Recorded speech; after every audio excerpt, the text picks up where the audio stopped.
Bonjour à tous. Petite histoire intitulée « Les cendres de l'abîme ». Chapitre 1 « Et il redevient humain ». Les cieux s'ouvraient sur un orage de flammes. La créature hurlait, déchirant l'air de sa voix bestiale. Ses ailes, vastes comme des voiles de guerre, projetaient leur ombre sur les ruines d'une cité déjà consumée. Chaque battement résonnait comme un coup de tonnerre, chaque souffle faisait jaillir des torrents de braise.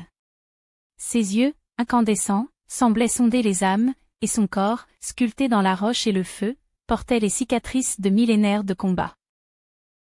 Sous cette carapace de pierre et de lave, quelque chose se fissurait. Une douleur sourde, différente des blessures de la guerre, se propageait en lui. Il ne comprenait pas cette brûlure qui n'était pas faite de flammes, mais de souvenirs. Des éclats d'un passé oublié perçaient ses pensées, un rire, un visage, une voix qui prononçait son nom d'avant. Ce nom qu'il avait enterré sous des siècles de rage et de sang. Soudain, la lumière changea.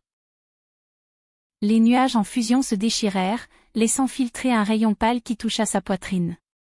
Les veines de lave qui parcouraient son torse s'éteignirent une à une. Comme si une main invisible arrachait le démon à la surface de sa chair. Ses griffes se rétractèrent, sa peau se lissa, et ses cornes tombèrent en poussière. Le rugissement se brisa en un souffle haletant.